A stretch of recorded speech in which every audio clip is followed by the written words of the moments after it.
Take a deep breath. Feel the screen in your hand, the glow, the endless scroll. Every tap, every notification, every swipe. This is the modern world's most powerful addiction. And yet, what if the Buddha warned us about this 2,600 years ago? Welcome to Dharma Today. Before we begin, drop a comment and let us know where in the world you're listening from. Your presence and your voice help this community grow. Let's begin. There is a quiet war happening inside your mind. You feel it every time you say, just 5 more minutes. Every time you unlock your phone without thinking. Every time a notification hits and your heart jumps, as if someone has tugged a string directly attached to your attention. This war is not new. The battlefield may be digital, but the enemy is ancient. Craving, restlessness, attachment, distraction. The Buddha named these forces long before smartphones existed. He saw exactly how the mind gets hijacked, how attention gets scattered, how craving becomes self-feeding and unstoppable. And he also taught the exact method that breaks the cycle. Today, we're going deep into ancient Buddhist psychology, into the neuroscience of craving, into modern addiction loops, and into the liberating practice the Buddha gave for reclaiming your mind from any addiction, including the phone you're holding right now. This isn't a lecture. It's a journey. Step by step, insight by insight, toward a mind that is clear, steady, awake. So let's begin with the simple truth. You don't control your phone. Your phone controls you. But the Buddha teaches you how to take your power back. Chapter 1. The addiction hidden in plain sight.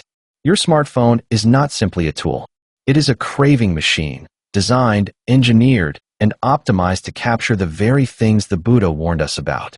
Sensory desire, restlessness, distraction, attachment. Ego reinforcement. Every swipe gives you a tiny spark of dopamine, like striking flint against stone. The spark fades. You seek another, and another, and another. This is exactly what the Buddha called tanha, thirst.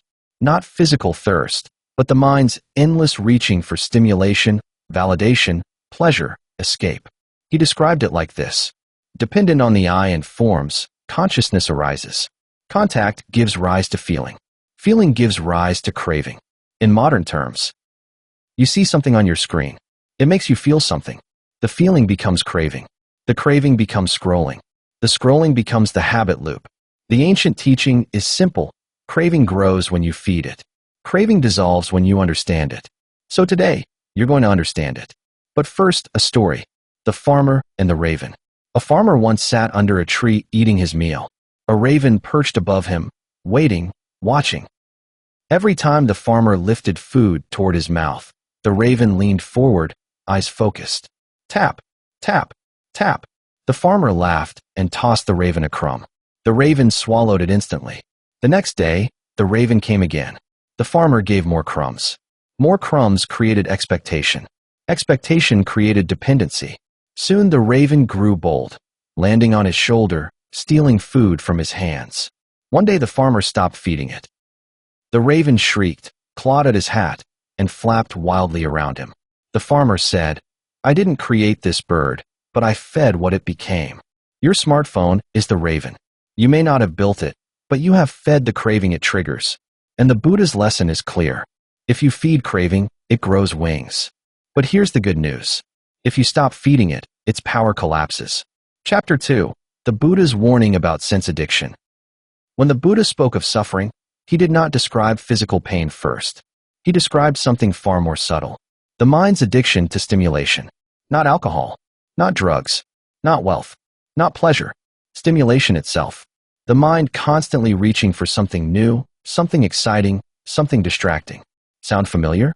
The Buddha named this state adhaka, restlessness. It is one of the classic hindrances of meditation and one of the root causes of smartphone addiction today. The restlessness feels like this. A tightness in the chest, a subtle impatience, the tension in the breath, a need to check, to scroll, to tap, a feeling of, I should be doing something. This is the same mental force that causes a meditator to shift, fidget, move, adjust, not because of discomfort, but because the mind is uncomfortable being still. Your smartphone amplifies this force 1,000 times. Every ping, buzz, notification, vibration. Each one is a hook, pulling your attention away from the present moment. But the Buddha offered a weapon against this enemy. Not discipline, not force, not self-hatred. Awareness. Deep, clear, non-reactive awareness. Chapter 3. The Loop of Craving. Let's break down the exact psychological loop that keeps you checking your phone, even when you don't want to. The Buddha described this cycle with stunning precision. It has 3 stages. 1. Feeling. A sensation arises. Boredom. Loneliness. Curiosity. Uncertainty. A vague itch in the mind. 2. Craving. The mind reacts. I want something. Give me something to feel. Give me something to look at. Give me stimulation. 3. Habitual action. You reach for the phone, almost without thinking. The hand moves before awareness arrives. The thumb swipes before intention appears. The craving takes control, and the Buddha explains why. What one frequently thinks and ponders upon, that becomes the inclination of the mind. Your phone trains your mind to crave stimulation. Every tap reinforces the loop. This is why modern addictions feel ancient, because they follow ancient laws. But here's the turning point. If you break the loop at the feeling stage, the entire addiction dissolves. This is the Buddha's method, and it works better than any modern self-help tip you'll ever read. Chapter 4. The first practice, pause and notice. Let's begin with the first technique. The next time you feel the urge to check your phone, don't stop yourself. Don't punish yourself. Don't judge yourself. Just pause. Place the phone in your hand. Look at it, and ask silently, what is the feeling behind this? Is it boredom? Is it loneliness? Is it fear of missing out? Is it the need for validation? Is it habit? Is it anxiety? Is it emptiness? Is it restlessness? This question, this simple moment of awareness, breaks the cycle more powerfully than forcing yourself to stop. Why? Because the Buddha taught, when feeling is understood, craving does not arise. When you see the root, you weaken the tree. This is the beginning of taking your mind back. Chapter 5. The dopamine trap the Buddha exposed. Modern psychologists explain dopamine like this. Dopamine is not pleasure. Dopamine is craving. It is the urge, the push, the pull, the force that makes you desire the next thing. This is why scrolling more doesn't satisfy you. It only makes you want to scroll more. The Buddha described this dynamic 26 centuries ago. Craving is never satisfied by fulfilling it. It grows as a fire grows when fed. A fire doesn't calm down when you give it more fuel. It blazes higher. So does craving. Your smartphone feeds craving in rapid, tiny bursts, so tiny that you don't notice the fire growing until the mind feels scattered, exhausted, overstimulated, unhappy. This is the modern suffering the Buddha predicted. Not pain, not tragedy, but overstimulation with no meaning. But you can step out of it. And the next chapters show exactly how. Chapter 6. You are not your urge. There is a moment, a small, invisible moment, that determines whether you break the addiction or fall back into it. It happens right when the urge arises. Most people think, I want to check my phone. But that is not what's happening. The Buddha explains it differently. There is the urge, and there is the awareness of the urge. These are not the same thing. The urge is just a sensation, a flicker, a spark of energy, a wave rising in the ocean of the mind. But awareness is the sky, untouched, unmoved, unaffected. The Buddha taught, just as the ocean does not fear a wave, the awakened mind does not fear a thought. When the urge appears, you do not need to obey it. You do not need to fight it. You do not need to fear it. You simply watch it. You observe the pressure, the restlessness, the pull, the check it, check it, check it. Then you notice something extraordinary. The urge rises, and then it falls. It dissolves. Its power was never permanent. It was only your reaction that made it feel powerful. When you see this clearly, a shift happens. You realize you are not the craving. You are the awareness behind it. And awareness breaks the entire spell. Chapter 7. The Notification Illusion. Your smartphone trained you to believe that notifications matter, that they're urgent, that you need to respond, that something important is waiting. But the Buddha identified this illusion precisely, the illusion of I must react. In ancient texts, this is described as papanka, the mind's habit of spinning stories, creating drama, inflating meaningless things into urgent ones. A notification is just a sound, just a vibration, just a changing pixel. But the mind adds a story. What if it's urgent? What if someone needs me? What if I'm missing something? What if something happened? What if there's news? What if someone liked my post? What if I'm losing relevance? None of these thoughts reflect reality. They reflect attachment to stimulation. The Buddha's teaching cuts through this illusion. Nothing is urgent unless the mind makes it so. When you internalize this, you stop responding automatically. You stop reacting. You begin choosing. And when you choose, the addiction loses control. Chapter 8. The Fear of Stillness. Let's go deeper. Because smartphone addiction is not just about craving. It's about avoiding something. Avoiding silence. Avoiding stillness. Avoiding your own thoughts. When the world gets quiet, you suddenly meet yourself. Your fears. Your doubts. Your past. Your insecurities. Your loneliness. Your mind's chaos. Most people never meet themselves because they fill every empty moment with stimulation. But the Buddha said, in the stillness, the truth appears. Modern life has removed stillness, and with it, truth. This is why mindfulness feels uncomfortable at first. Not because it's unnatural, but because you're finally facing what your mind has been avoiding. Your smartphone is the perfect escape hatch, a portal out of the present, a shield against discomfort, a distraction from yourself. Which means, your attention isn't the only thing being stolen. Your inner life is being stolen too. But once again, the Buddha offers a way through. Chapter 9. Mindful checking, the turning point. The Buddha never said you must abandon technology. He said you must abandon mindlessness. So here is a key practice. Mindful checking.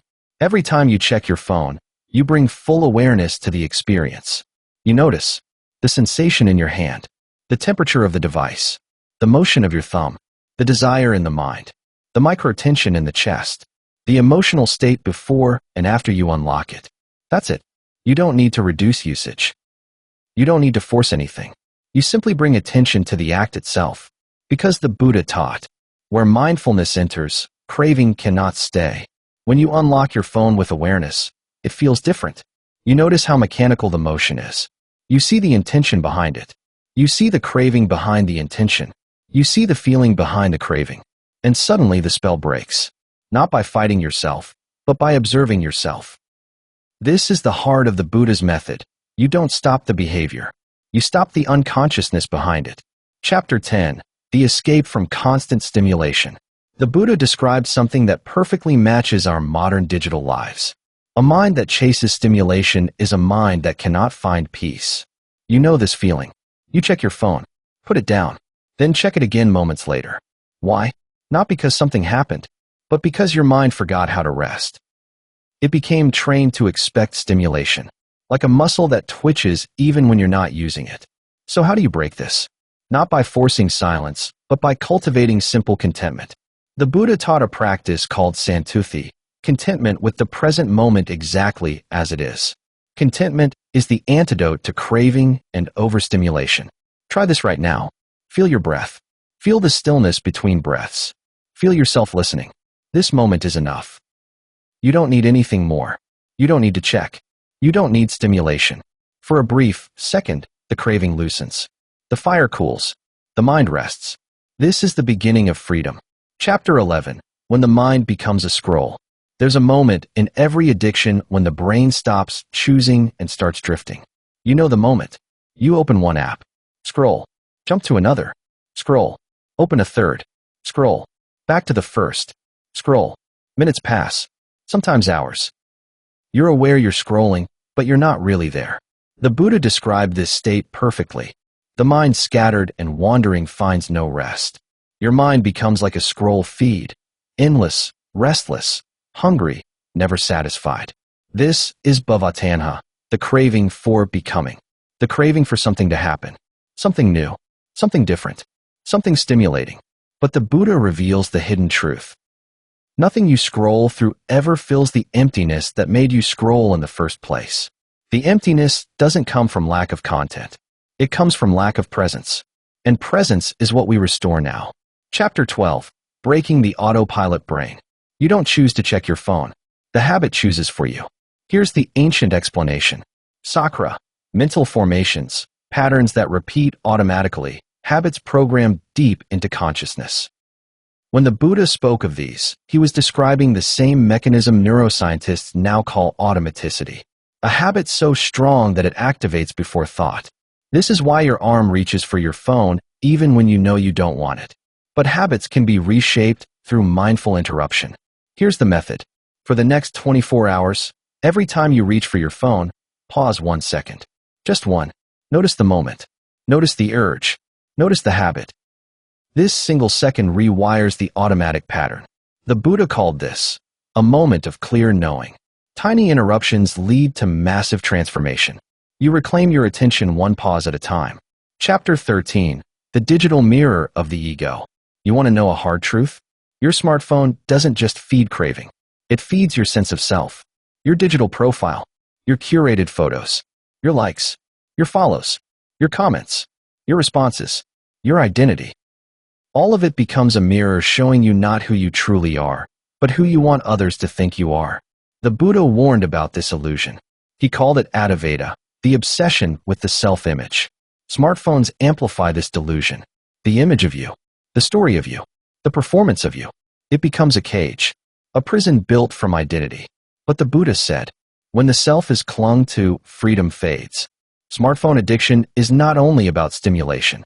It's about ego maintenance, ego confirmation, ego protection. The ancient path breaks this chain by dissolving attachment to image.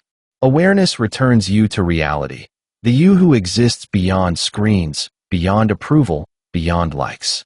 This is the freedom the Buddha promised. Chapter 14. The practice of sacred seconds. Here is a powerful technique. The Buddha taught that transformation happens in small, sacred moments of awareness. So you will practice sacred seconds. Every time you unlock your phone, you pause for 2 seconds and feel your breath.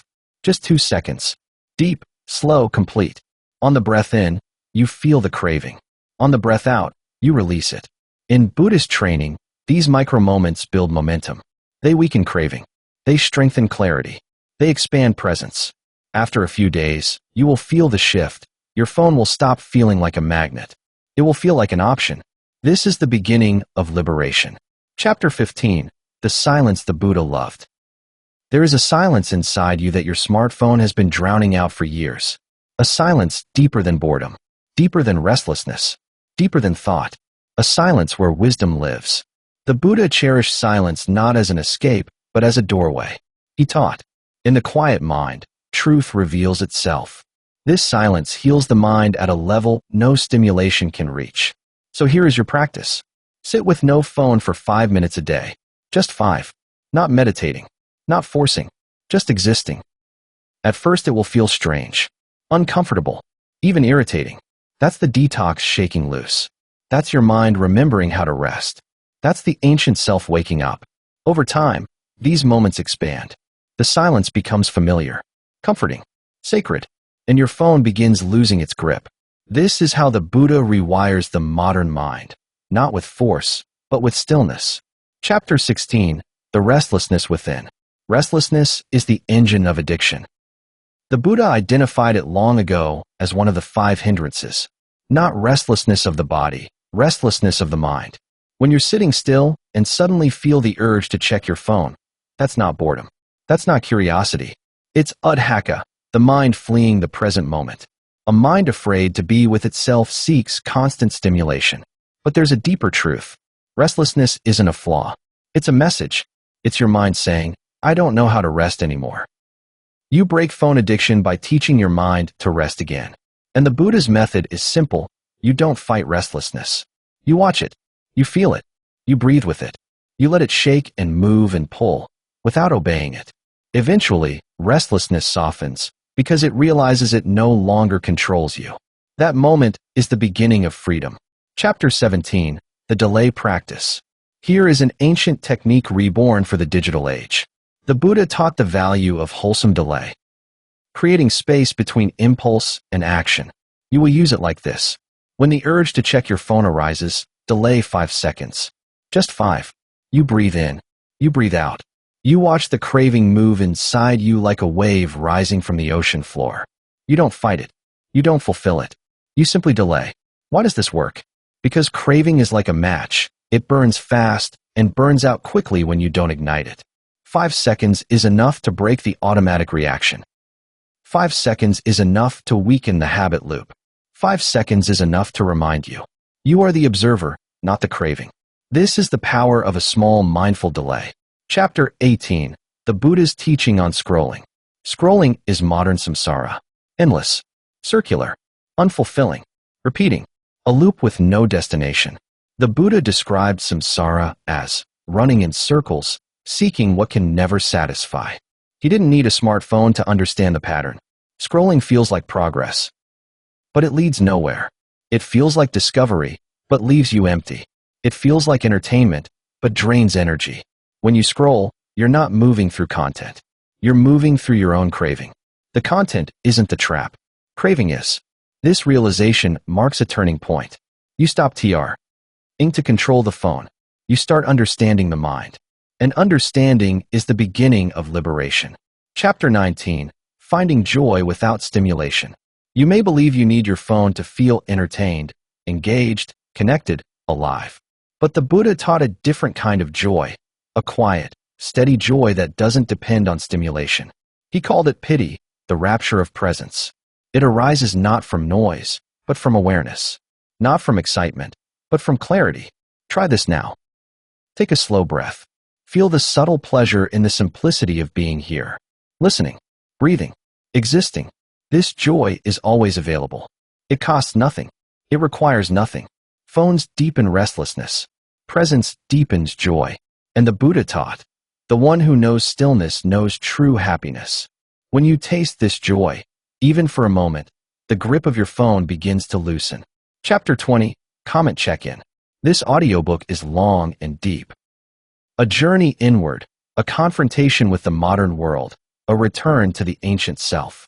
Let's pause for a moment. Take a breath with me. Feel yourself here, present, awake, aware. And now, drop a comment and let us know where in the world you're listening from. Your presence helps this community grow. Your location connects you with thousands of others walking this exact same path toward a clearer, freer mind. Now let's continue. Chapter 21. Attention, the most precious currency. Your smartphone does not steal your time. It steals something far more valuable. Your attention. Time can be wasted and still renewed tomorrow. But attention, once scattered, once divided, once hijacked, becomes harder to reclaim. The Buddha taught, attention, when guarded, is the path to the deathless. Meaning, what you give your attention to shapes the destiny of your mind. Your phone, however, is designed to monetize your attention. Every tap is measured. Every second is tracked. Every craving is engineered. But attention is sacred. It determines what you remember, what you feel, who you become, how you live, how deeply you awaken. This chapter isn't about removing your smartphone. It's about reclaiming your attention as the Buddha intended. Your attention is your life. Your phone only borrows it when you forget who it belongs to. Chapter 22. The Buddha's teaching on enough. What drives digital addiction is the illusion that the next scroll, the next post, the next notification will finally be enough. But you already know the truth, it never is. The Buddha explained why. Craving is a fire that does not end when you satisfy it.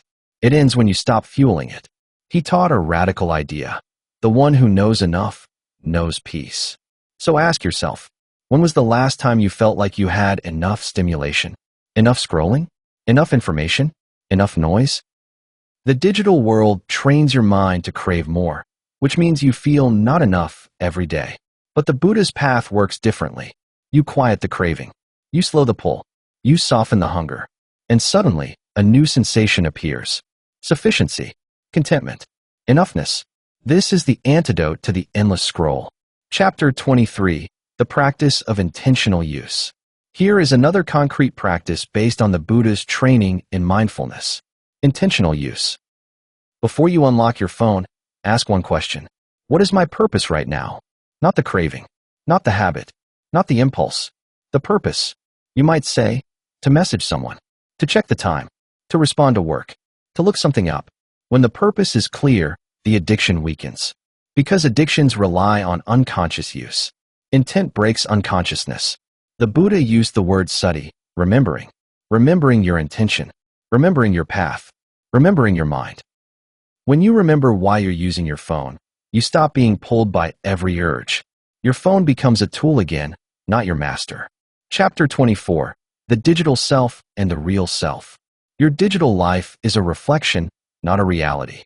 Your photos, your posts, your messages, your feed, your notifications. These things feel personal, but they are only shadows. The Buddha used the metaphor of reflections in water, beautiful, convincing, but fragile and unreal. He warned that attachment to reflections creates suffering. The digital world is made entirely of reflections. You scroll through illusions of other people's lives. You present a curated version of your own. This creates two selves. The digital self, managed, edited, polished, the real self, breathing, imperfect, alive. When addiction grows, you drift toward the digital self and away from the real one. The Buddha's teaching brings you back to the self that suffers, the self that breathes, the self that awakens. The screen self is temporary. The aware self is eternal. Chapter 25. The Buddhist Secret of Stopping. One of the Buddha's most powerful teachings is a practice almost no one talks about. It's called stopping. Stopping the rush. Stopping the push. Stopping the craving. Stopping the scroll. Not forever, just for a moment. The Buddha taught. Stopping is the doorway to seeing things clearly. Right now, do this with me. Stop. Don't move your hands. Don't scroll. Don't reach for anything. Just breathe. Feel the stillness. Feel your body. Feel your mind settling. Feel the tension dissolving. This is stopping. This is clarity. This is presence. When you practice stopping, even for a few seconds a day, your phone loses its power because craving cannot survive in a mind that pauses before it reacts. Stopping is the ancient key to breaking modern addiction. Chapter 26. You can't outscroll emptiness. Here is a truth that feels harsh, but liberating once understood. You cannot outscroll emptiness. You can numb it, distract it, delay it, avoid it, but you cannot escape it. The Buddha taught that a sense of inner emptiness, a subtle feeling of something missing, is not a flaw. It is the beginning of awakening. But instead of listening to this signal, modern life covers it with noise. When you feel lonely, you scroll. When you feel stressed, you scroll. When you feel uncertain, you scroll. When you feel bored, you scroll. The emptiness remains, but buried under layers of stimulation. The Buddha's insight, the emptiness is not your enemy. It is your teacher. It is telling you, your attention has been living outside yourself for too long. When you stop running from it, the emptiness softens. It becomes spaciousness, stillness, freedom. This is where real healing begins. Chapter 27. The Power of Monotasking. Smartphones encourage the illusion that you can do everything at once. Listen, watch, scroll, reply, consume, react. The Buddha taught the opposite. Do one thing at a time. Fully, completely, without division. He said, when walking, know you are walking. When sitting, know you are sitting. In today's world, it becomes, when using your phone, know you are using your phone. Monotasking is not outdated. It is revolutionary. Because when you do one thing at a time, something remarkable happens. Your mind becomes whole again. Your attention stops fracturing. Your stress decreases. Your clarity increases. Your addiction weakens. Your presence returns. Multitasking feeds craving. Monotasking feeds peace. Try it. Use your phone without switching apps. One purpose, one action, one moment. This is mindfulness in motion. Chapter 28. The 3 questions that break the spell. Before you open any app, ask these 3 questions. 1. Why am I opening this? 2. What feeling is driving me? 3. What will this give me that I truly need? These questions are not meant to stop you. They are meant to wake you up. The Buddha said, examine the mind. See the intention behind every action. Most addiction thrives in unconsciousness. These questions create consciousness. You begin to see. Maybe you're not opening the app because you want to. Maybe you're opening it because you're anxious, or lonely, or avoiding something, or craving validation, or escaping discomfort. Awareness breaks the spell. Awareness gives you freedom. Awareness returns power to your hands instead of your impulses.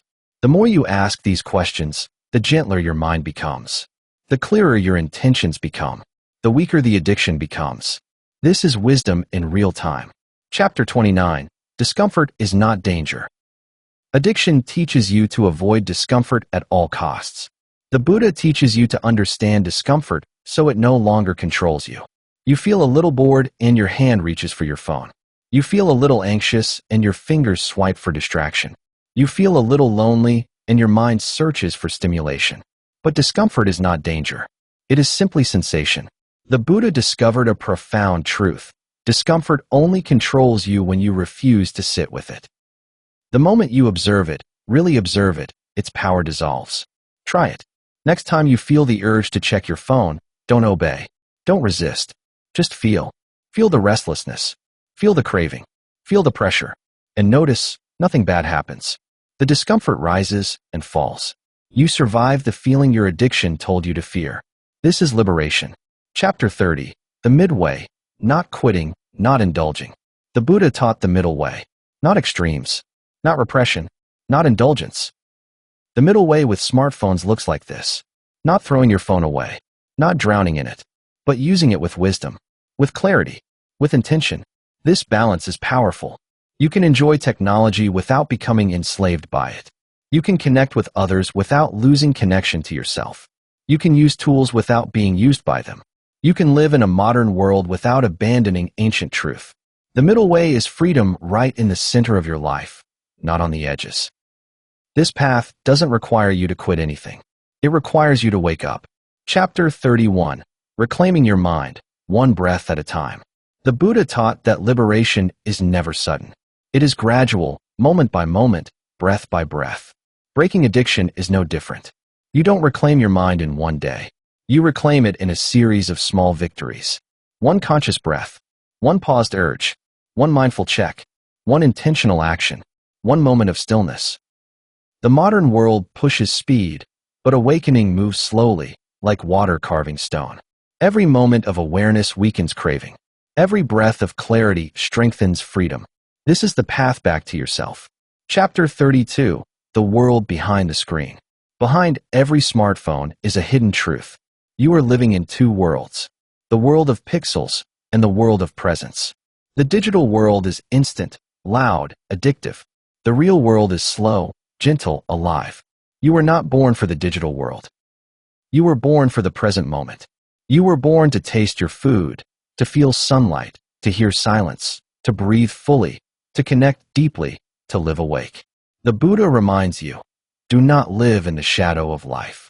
But that's what endless scrolling becomes, a shadow, a substitute for living, a dim reflection of what the heart truly wants. The more you return to presence, the brighter life becomes. Chapter 33. The return to a clear mind. A mind caught in addiction feels cloudy, heavy, dizzy, scattered. But the Buddha promises clarity when you stop feeding craving. What does clarity feel like? Your thoughts slow down. Your breath deepens. Your body feels lighter. Your emotions soften. Your decisions feel wiser. Your heart feels calmer. You begin to see. You don't need constant stimulation. You don't need constant input. You don't need constant noise. You need awareness. You need presence. You need simplicity. You need your own mind. This clarity is not dramatic. It's quiet. It's calm. It's steady. And once you taste it, you'll guard it like treasure. Chapter 34. The future of your attention. Your attention is your destiny. Where you place it is where your life goes. The Buddha taught, the mind is everything. What you think, you become. If your attention is constantly scattered, your life feels scattered. If your attention is constantly hijacked, your emotions feel hijacked. If your attention is constantly restless, your mind becomes restless. But when you place attention on your breath, your body, your thoughts, your intentions, your presence, everything in your life begins to align. The future of your mind is shaped by the attention you protect today. This is your power. This is your freedom. Chapter 35. The awakened relationship with technology. The Buddha never said you must abandon the world. He said you must awaken within it. You don't need to destroy your smartphone to be free of it. You only need to change your relationship with it. Use it consciously. Use it purposefully. Use it with awareness. Use it without attachment. Then technology becomes a servant, not a master. A tool, not a trap. A helper, not a thief of your attention. This is what it means to live awakened in the modern world. Not rejecting technology, but using it without losing yourself. Final chapter, the Buddha's closing teaching. Let's end with the Buddha's timeless words. When the mind is mastered, happiness follows like a shadow that never leaves. This entire audiobook has been about one thing: mastering your mind in a world designed to distract it. You've learned to pause, observe, feel, question, breathe, delay, rest, see clearly. These are not small steps. They are the foundation of awakening. Now, take one final breath with me. In, out, present, here. And as you leave this audiobook, carry this final teaching. You are stronger than your cravings. You are deeper than your habits. You are wiser than your impulses. You are the awareness behind it all. Your smartphone is powerful, but your mind is infinite. Walk with clarity. Walk with presence. Walk the middle way between indulgence and avoidance. And remember, the Buddha's ancient wisdom still defeats the world's newest addictions. Closing message. If you found peace, insight, or clarity in this journey, drop a comment and share where you're listening from. Your voice supports this growing Dharma Today community. Make sure to subscribe for more deep teachings, ancient wisdom, modern mindfulness, and Buddhist psychology explained in a way you can truly use. Thank you for spending this time with your mind.